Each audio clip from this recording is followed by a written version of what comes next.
कई सारे पेशेंट की आंखों में सूजन है, आंख में लाली है, आंख से आंसू आ रहा है, आंखों में जलन सी हो रही है। तो ऐसे केस दिन भर में कम से कम 2-3 देखने को ज़रूर मिल रहे हैं।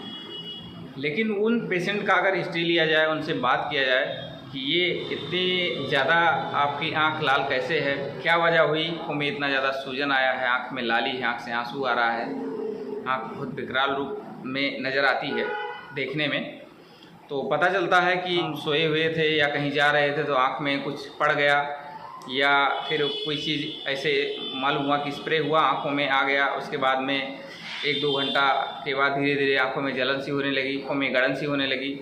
तो मेडिकल स्टोर पे गए, वहाँ से ड्रॉप लिए। ड्रॉप लेने के बाद में उसको डाले, 1-2 बार डाले, 4 बार डाले, 1 दिन डाले, तो उससे आराम बिल्कुल भी नहीं हुआ, बल्कि और ज़्यादा समस्या बढ़ती गई। तो ऐसे में क्या हो रहा है कि किसी की आँख में कुछ पड़ रहा है या आँखों में कुछ ट्रॉमा का केस हो रहा है, कुछ लग जा रहा है, जैसे कि फूल पत्ती या आँखों में कीड़े पड़ जा रहे हैं। तो ऐसे में क्या करते हैं लोग, मेडिकल स्टोर पे जाते हैं और वहाँ से आई ड्रॉप ले लेते हैं।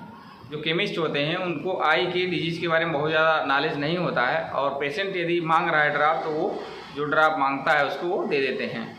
तो कुछ आई ड्रॉप बहुत ही फेमस है, जैसे सिप्लाक्स-डी हुआ, बेटनीसाल हुआ, पायरिमान हुआ, डेक्सिन हुआ।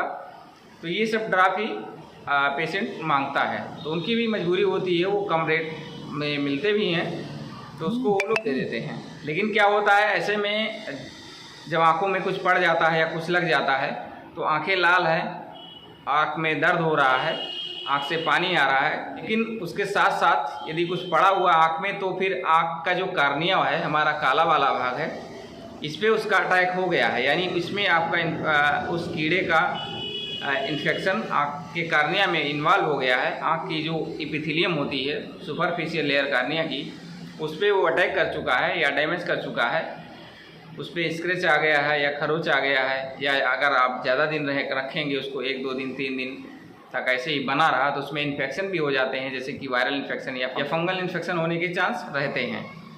तो ऐसे कंडीशन में इन सब ड्रॉपों का यूज यदि करेंगे, बेटनीसाल, डेक्सिन, पायरिमान या सिप्लाक्स-डी, तो उसमें ये रिएक्ट करता है, यानी कि ये फ़ायदा ना करके बहुत ज़्यादा नुकसान करता है। तो लोगों की आँखों में सूजन आ जाते हैं, आँख लाल हो जा रही है। तो उसी पेशेंट के बारे में बात कर रहा हूँ। ऐसे लोग आते हैं तो उन लोगों के लिए एक मैसेज है इस वीडियो के माध्यम से कि यदि आपकी आंखों में कुछ पड़ रहा है, कीड़ा मकोड़ा या कुछ धूल कंकड़ या फिर गन्ने की पत्ती, खेती बाड़ी का काम कर रहे हैं, वहाँ से कुछ मिट्टी पड़ गई या धूल पड़ गया, तो ऐसे में आप मेडिकल स्टोर पर दवा यदि लेने जा रहे हैं तो आप खुद ही बोल सकते हैं कि मुझे कोई प्लेन एंटीबायोटिक दीजिए, जैसे कि मोसी हो गया या फिर सिप्लाक्स हो गया या ओबरा हो गया। इन सब प्लेन एंटीबायोटिक को यूज़ करके आप अपने आँखों को ट्रीट करिए। अगर इनसे आपको 1-2 दिन में आराम मिलता है तो ठीक है, अदरवाइज़ अपने ऑप्थेल्मोलॉजिस्ट को आप दिखा सकते हैं। क्या होता है कि यदि ऐसा नहीं करते हैं लोग, सिप्लाक्स-डी, बेटनीसाल, पायरिमान डाल रहे हैं, तो लोगों की आँखों में ओपेसिटी आ रही है, जिससे रोशनी बहुत ज़्यादा घट रही है।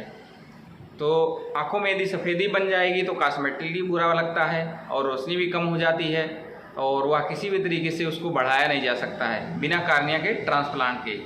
तो कार्निया ट्रांसप्लांट बहुत ही अलग विषय हो जाता है, उसके बारे में अलग से बात करेंगे। उम्मीद है इस वीडियो के माध्यम से आपको समझ में आया होगा कि हमें कुछ पड़ जाने पर इस कंडीशन में क्या क्या करना चाहिए, क्या नहीं करना चाहिए।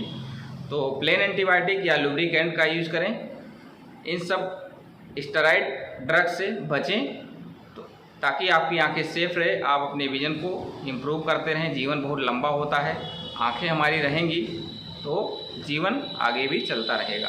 इसी के साथ वीडियो को समाप्त करते हैं। धन्यवाद, नमस्कार, जय हिंद।